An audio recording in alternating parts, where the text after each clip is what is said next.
Alright, so the great part about that is, you can see,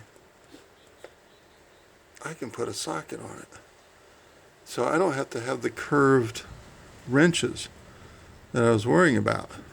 So this up here is a deep well 14 millimeter socket that I can get on the bolt because they extended the bolt all the way to the end of the starter.